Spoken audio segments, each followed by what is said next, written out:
Bonjour tout le monde, bonjour les épicurieux. Aujourd'hui, on est en fait en situation de se balader à nouveau dans le défi Chamina qu'on suit. On vient de quitter la Manche et on arrive dans le Calvados. Il fait beau. Et il fait beau. Il fait beau, enfin là, cette nuit il a plu. Mais on est en plein débarquement. On visite tous les, enfin pas tous parce qu'il y en a un tous les kilomètres, mais bon, on a déjà visité ce secteur, donc on connaît certains, mais pas tous, donc on va s'intéresser aux nouveaux. Et aujourd'hui, on fait le défi Chamina de Grand Camp. Numéro 15 du défi de la Manche. Le défi de la Manche. Et puis je vous renvoie, si vous n'avez pas été déjà visiter les autres vlogs, puisqu'on est toujours dans le circuit du littoral français, qu'on a commencé, je vous le rappelle, de très loin et de très bas. Tous les éléments et les liens sont dans la description.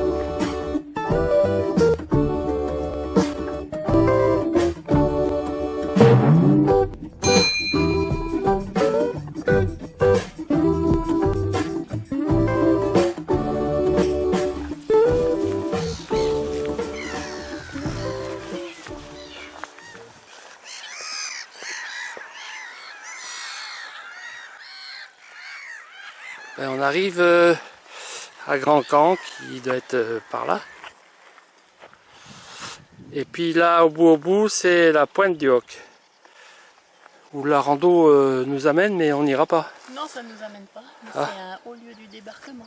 Ah, bah d'ailleurs, voilà encore les traces de l'occupation allemande, avec des blogos. Ils sont un peu tombés dans l'eau. Hein. Au cours de cette balade, on rencontre quelques vestiges de la dernière guerre et on arrive ainsi, après ce paysage marécageux, au port très agréable de Grand Camp.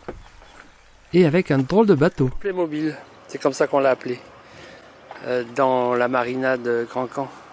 On y vend des produits de la mer, évidemment, dans un petit marché juste en face de notre point de pause café. Après la visite de ce matin à Grand Camp Mézy, on est, regardez, il y a des pommiers de partout. On est dans un coin France Passion, bien tranquille sous les peupliers qui sont là. Et on est accueilli par un monsieur qui est très gentil, qui nous a installé là, qui nous a prévu pour la nuit si jamais il y a de la pluie. Ça vous rappelle quelque chose? Eh bien c'est normal, puisque c'était l'objet de notre dernière vidéo. Ah, sympathique à la ferme. Hein, je sais pas où est la boutique en fait. Ah oui, elle est là. Ah, le monsieur du magasin est pas là. Ah oui, comme on parle couramment français, on est allé frapper à la porte de la maison d'à côté. T'es obligé d'enlever le masque, hein, c'est embêtant. Hein. Oui. Même 2 bouteilles, s'il vous plaît. Et puis un jus de pomme aussi, parce que... Et une bouteille de jus de pomme? Ouais. Ça marche. Bon, je ne pas. Non, ça marche. Bon, finalement, on a pris celui-là. Avec une préférence. Avec une préférence. On sort de la boutique du Grand Fumichon. Alors, pour la petite histoire, Fumichon, d'après ce que nous a dit le monsieur, c'est quand le ruisseau, il fume. Parce que des fois, la rivière, elle est plus chaude que l'air. Des fois. C'est pas aujourd'hui. Et du coup, on a visité, comme vous l'avez vu précédemment dans le magasin. Et on a acheté quoi? Eh bien, on a acheté, comme prévu, du calva. Alors, le vieux. C'est celui qu'on a préféré parce qu'il était fruité. On a goûté du 3 ans d'âge. Il y avait du 6 ans et du 8 ans, je me souviens plus. Oui, on a goûté le vieux et le 8. Et le 8. Et comme promis, un calva et ça repart. C'est celui de la ferme Fumichon, évidemment. Allez, tiens Elodie. Et Chin.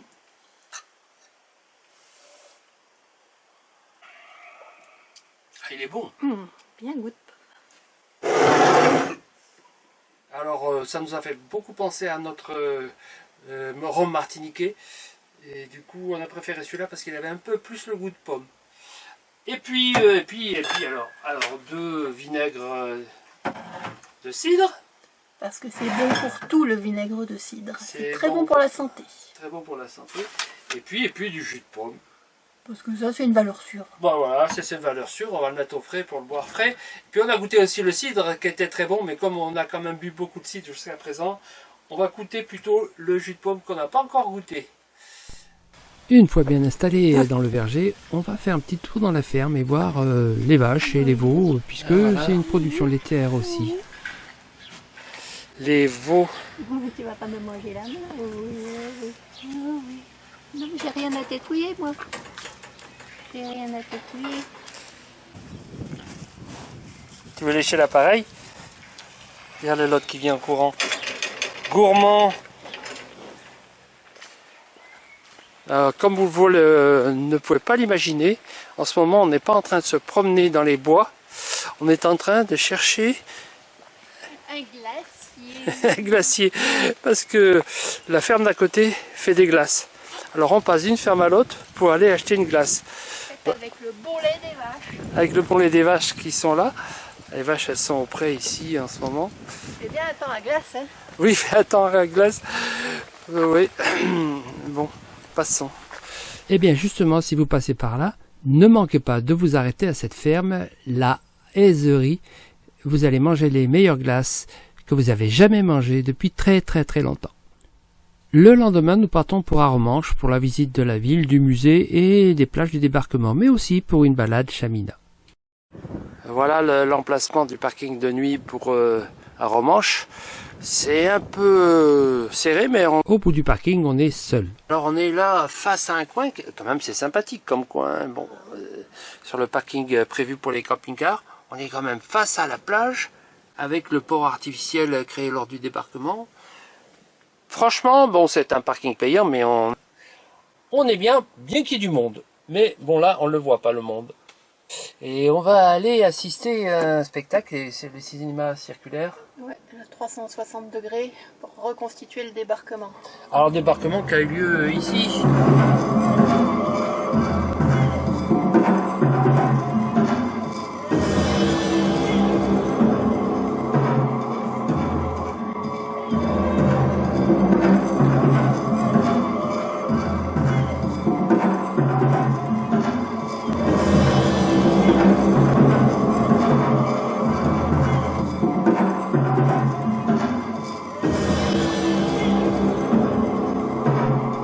Et grâce à ce bel arc-en-ciel, nous passons maintenant à l'étape de notre visite en randonnée. Et là, on attaque une randonnée d'une dizaine de kilomètres. C'est encore notre défi Chamina en cours. Française, sur les traces du débarquement de juin avec les ponts flottants entre Arromanches et Beuven. Et là, comme vous le voyez, on est bien habillé parce que il fait 12 degrés. Il fait beau, c'est déjà pas mal. Et il a plu cette nuit, mais maintenant ça va. Enfin, il va repleuvoir normalement. Non, mais pas trop. Pas trop. Peut-être avec des chapeaux. Et voilà, sur la plage du débarquement, il y a des gens qui se baignent. Il fait 12 degrés quand même à l'extérieur. Même si on se baigne avec des combinaisons, et ben ça fait pas envie non plus. Hein. Un peu fou les gens d'ici. Enfin, ils ont l'habitude. Hein. On est à Asnel. Je sais pas si ça se dit Anel ou... En tous les cas, ça s'écrit Asnel. C'est la photo du guide. Fais voir la photo du guide. Fais voir la maison. Les deux. Oh là là, on est en plein dedans. Trop fort. Nous sommes maintenant là et donc on est parti de là et on va faire le circuit bleu. Les sentiers de randonnée de ce secteur. Oh la vache! Tu trouves ça drôle? Non, si ça me montre moi, c'est pas drôle. Et ben voilà. Mais non, c'était les vaches que je montrais. Bonjour les vaches. Elles sont statifiées. Bah ouais, il y a de quoi hein. La balade a été bucolique. On s'est baladé pour une grande partie pour le retour en tous les cas dans le bocage normand. C'est le chemin qui a été suivi par la 231e brigade Britannique. lors du débarquement. Mais ils avaient un sac plus gros que nous. Ah oui, ça parce que ça n'a pas un sac de 50 kilos toi. Hein. C'est ce qu'ils avaient eux dans le Bardin. Hein. Bah nous c'est plus cool. Et tranquille, parce qu'en plus on n'a pas le bruit des bombardements. Hein. On n'a que le champ des merles. Allez, prochaine balade, on verra plus tard. L'étape suivante nous amène à Dives. Toujours dans Dives, c'est le village de Guillaume le Conquérant. Moi, un peu, c'est la référence culturelle ici, village d'art. En tous les cas, c'est très très joli. Voilà, café servi au bord de la Dive. Et en plus, ils ont participé à la meilleure boulangerie de France et ils ont eu un 10 sur 10 alors. C'est la Dive et on va maintenant sur Cabourg.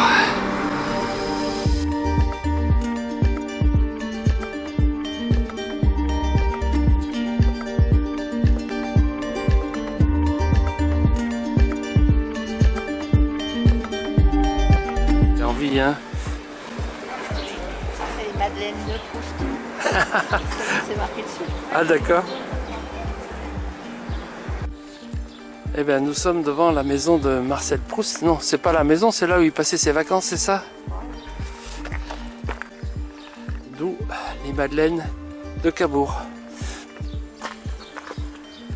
Au bout de la dune, ben, c'est la fin de Dives et en face, c'est Houlgat. Sur l'estuaire de la Dive. Et là, on retourne vers Cabourg. Ah, aujourd'hui, on est arrivé à Honfleur. On a un peu court-circuité Deauville. Et en fait, on a l'impression que c'est un peu pareil que Cabourg. Mais bon. Oui, c'est surtout on se cale en fonction de la météo et des possibles, donc les parkings faciles. Voilà, donc on avait trouvé d'autres coins entre Cabourg et ici, mais avec la pluie qui est tombée, les zones boueuses, on n'a pas osé aller dans une balade qu'on devait faire dans la forêt. Ça nous fait rater un chaminat. Ça nous fait rater un chaminat. Et puis, comme il va pleuvoir demain, ben, du coup on s'est dépêché d'aller en Honfleur visiter avant le week-end. Et on est maintenant dans un coin, voilà, on s'est garé dans un coin un peu zone, mais il a l'avantage d'être très très proche du centre-ville, et notamment d'ici du port, de l'estuaire. Alors en face, vous voyez, tout ça là, c'est un grand parking pour camping-car, alors que nous on est pratiquement tout seul au bord du quai. Et d'ailleurs on peut y pêcher. Et là, ben, il y a beaucoup de monde, mais l'avantage de celui-là, c'est que les espaces sont assez importants quand même entre eux. Allez, on va visiter la ville maintenant ensemble.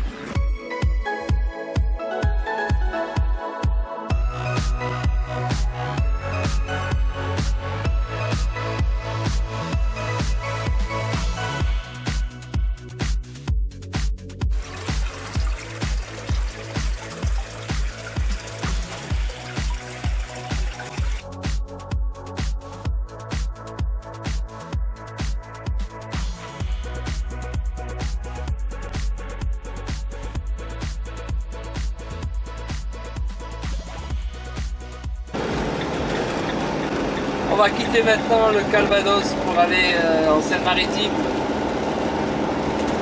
Et on va prendre le pont de Normandie. 4 km.